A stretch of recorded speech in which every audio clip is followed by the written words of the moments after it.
Bonded Tales. Kabanata 3, Espesyal na Edisyon. Sa bulwagan ng Bonded Studio, ang sikat ng araw na nagmumula sa bintana ay nagbibigay liwanag sa kwarto. Ang mga larawan ng mga nakaraang pelikula at palabas ay nakasabit sa dingding na nagpapakita ng pagiging malikhain at talento. Si Hart ang kauna-unahang dumating, kinausap niya ang kanyang sarili para pakalmahin sa kabang nararamdaman. Okay, Hart. Focus lang. Meeting lang ito at pinaghandaan mo naman itong mabuti. Sa oras na makita mo sila, huwag magtititili. Umupo siya sa isa sa mga bakanting upuan. Habang siya ay nag-post sa upuan, ay pumasok si Ashton sa loob ng bulwagan, na may pagkaastig na presensya suot ang white leather jacket niya. Napansin niya si Hart, na walang ginawa kundi mag-post sa may upuan, yumuko siya papunta sa bandang kanan at sinabi, Hey there! You must be the newbie everyone's talking about. I'm Ashton. Nakangiting sabi niya na inilahad ang kanyang kamay. Napatigil si Hart at agad umupo ng maayos na may jahing ngiti sa kanyang labi at nakipagkamay si Hart. Ang karisma ni Ashton ang nakatulong para mabawasan ang kanyang nararamdamang hiya. Yes, I'm Hart. Ikinagagalak kong makilala ka, Ashton. Nakangiti at nahihiyang sagot niya na may siglang tinig ang kanyang boses. Nice to meet you too. I hope you're ready for some fun chaos. May kalokohang sagot ni Ashton.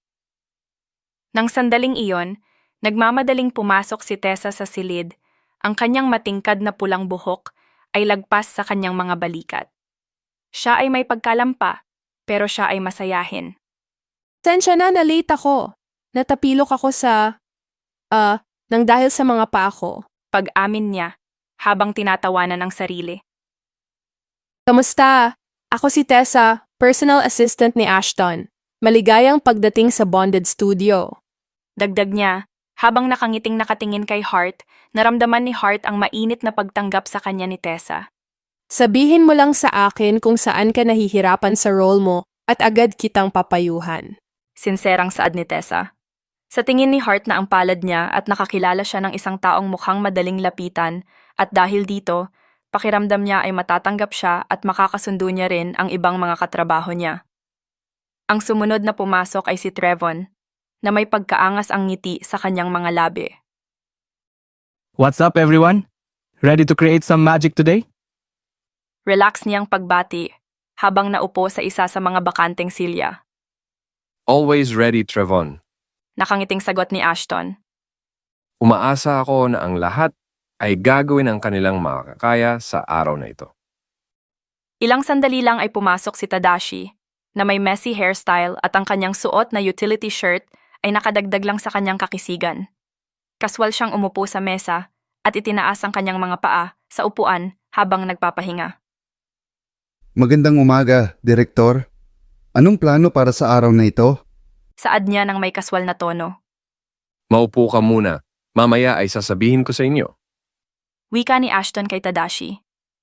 Sumunod naman si May, ang pagkakaayos ng kanyang itim na buhok ay bumagay sa kanyang magandang mukha. Kaswal ang kanyang pananamit pero di pa din maitatago ang taglay niyang ganda. Magandang umaga, di na ako makapaghintay na malaman ang detalye tungkol sa ating bagong palabas. Masaya niyang sambit habang kumakaway kay Hart. Naramdaman ni Hart ang mainit na pagtanggap ni May sa kanya at nasambit ni Hart sa kanyang isipan. Mukhang madaling lapitan si May. Alam ko na kung bakit siya sikat. Kasunod ni May si Shanna, ang kanyang napakagandang pulang buhok at green na mata ay agaw atensyon. Tumingin siya kay Hart at ngumiti habang ngumungutan ng chewing gum. Ikaw pala ang magandang baguhan na pinag-uusapan ng lahat. Salamat sa iyong komplemento. Masaya akong makakilala ng isang talentadong actress na gaya mo. Sagot ni Hart na namumula ng kaunti sa hiya.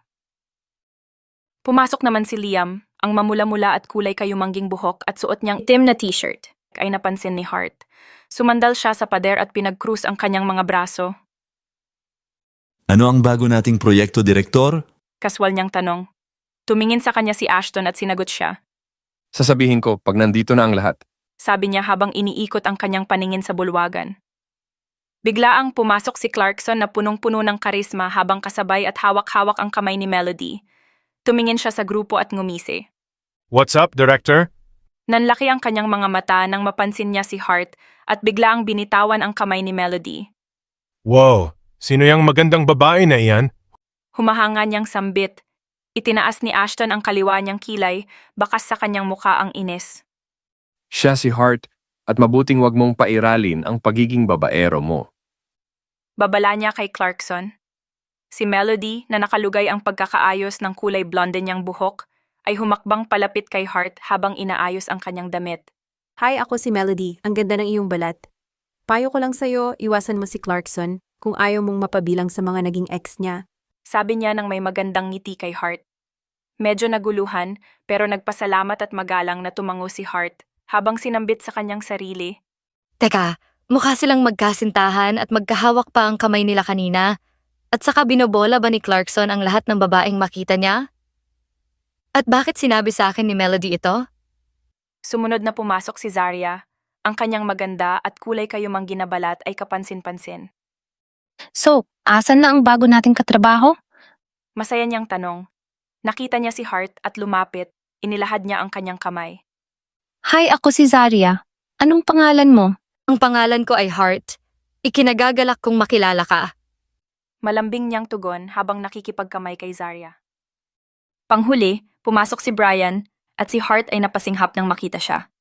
Nang magtama ang kanilang mga mata, ay nakaramdam sila ng matinding emosyon at pisikal na koneksyon. Hart, ikaw nga. Hindi ko akalain na makikita kita rito. Sambit ni Brian nang may matamis na ngisi sa kanyang labi. Bumilis ang pagtibok ng puso ni Hart. Hi!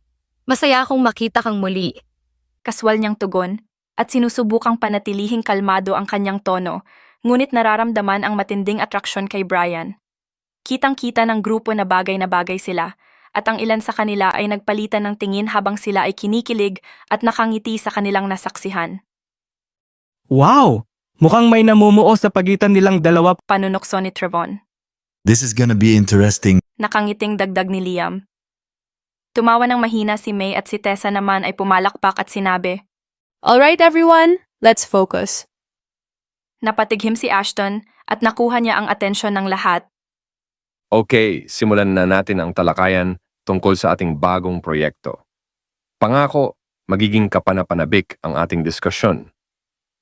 Magkahalong tuwa at nerbiyos ang naramdaman ni Hart habang ang lahat ay umupo na sa mga natitirang bakanteng silya nang umpisahan na ang pulong ay itinuon nila ang kanilang atensyon sa detalye ng kanilang bagong palabas.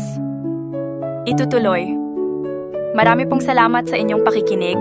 Ang edisyon na ito ay upang ipakilala ang ating mga bagong karakter na makakasama pa po natin sa serye at iba pang istorya dito lang po sa Bonded Studio. Muli marami pong salamat at sana po ay patuloy ninyong suportahan ang channel na ito. Mag-subscribe, like, at share